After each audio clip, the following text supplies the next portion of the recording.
Le modèle atomique, tel que connu de nos jours, était le fruit des recherches de plusieurs scientifiques le long de longues années. Il y a environ 400 ans avant notre ère, le philosophe Démocrite a imaginé la matière comme constituée de plusieurs particules très petites qu'il est impossible de briser ou de diviser. Il appelle ces particules atomos, qui signifie indivisible. Il pense que ces particules sont séparées par du vide. Sa représentation de la matière est alors appelée le modèle de la discontinuité. 100 ans plus tard, le philosophe Aristote s'oppose à l'idée de Démocrite. Selon lui, la matière est divisible à l'infini. Il doit remplir totalement l'espace qu'elle occupe. Il n'y a pas de vide. C'est pourquoi on appelle son idée le modèle de la continuité. À cette époque, les gens croient plus au modèle d'Aristote qu'à celui de Démocrite, même si on sait aujourd'hui que le modèle de Démocrite est plus près de la réalité. En 1805, le chimiste physicien anglais John Dalton construit son modèle à partir d'expérimentations scientifiques. Aujourd'hui, on appelle ce modèle la théorie atomique de Dalton qui repose sur 4 points importants. La matière est composée de petites particules invisibles et indivisibles, appelées atomes. Les atomes d'un même élément sont identiques, ils ont les mêmes propriétés et la même masse. Les atomes d'éléments différents ont des propriétés et des masses différentes et ils peuvent se combiner pour former une nouvelle substance. La molécule ainsi produite possède des propriétés différentes des atomes qui la constituent. Vers 1900, Joseph John Thomson, qui est un physicien britannique, a fait la découverte d'une petite particule négative qu'on appelle électron. Cette découverte le mène à émettre l'hypothèse que l'atome est une boule positive parsemée de grains négatifs. En effet, pour que l'atome soit neutre, il propose que la charge négative des électrons soit annulée par la charge positive de la boule. Selon lui, les atomes ne sont pas indivisibles puisqu'il est possible de leur arracher des électrons. Les atomes sont des boules de matière positive parsemées de petits grains négatifs qu'on appelle les électrons. Les charges négatives des électrons sont contrebalancées par la charge positive de la boule.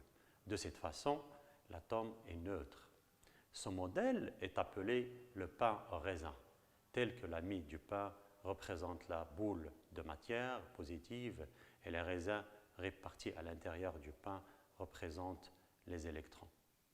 Quelques années plus tard, Rutherford, l'élève de Thomson, propose un nouveau modèle atomique sur la base de sa découverte d'une nouvelle particule subatomique, le proton.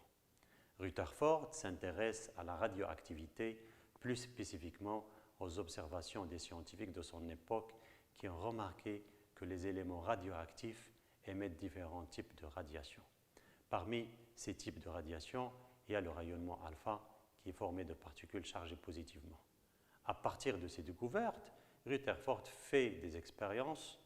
Il bombarde une mince feuille d'or de ces particules chargées positivement et remarque que les particules passent en majorité à travers la feuille et quelques-unes dévient de leur trajectoire. Il conclut que l'atome est constitué majoritairement de vide, puisque la majorité des particules passent à travers la feuille. Il conclut également que l'atome est un noyau petit et dense en son centre sur lequel les particules rebondissent au dévient de leur trajectoire. Ce noyau est formé de particules positives qu'il appelle protons.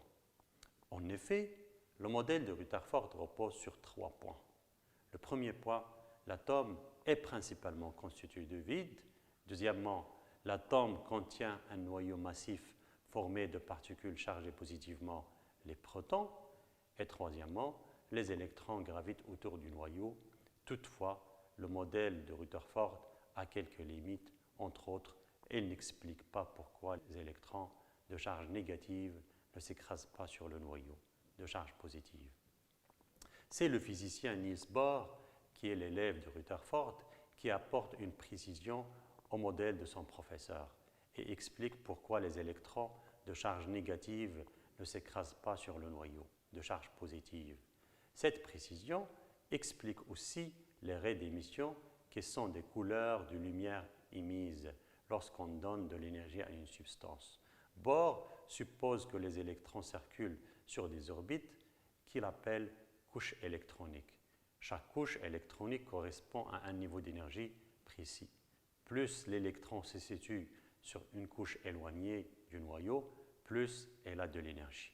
Les électrons peuvent se déplacer d'une couche à une autre selon leur gain ou leur perte d'énergie. Si on fournit de l'énergie à un électron, il se déplace vers une couche supérieure. Toutefois, l'électron ne reste pas sur la couche supérieure, il redescend sur sa couche de départ. En descendant, il perd de l'énergie, qu'il émet sous forme de lumière. La description du modèle de Rutherford-Bohr, 1. L'atome est représenté par un espace presque vide, avec au centre un noyau dense contenant les protons. Deuxièmement, les électrons circulent autour du noyau de l'atome sur les couches électroniques. Troisièmement, il peut y avoir plus d'un électron par couche électronique. Quatrièmement, un atome neutre possède autant d'électrons que de protons.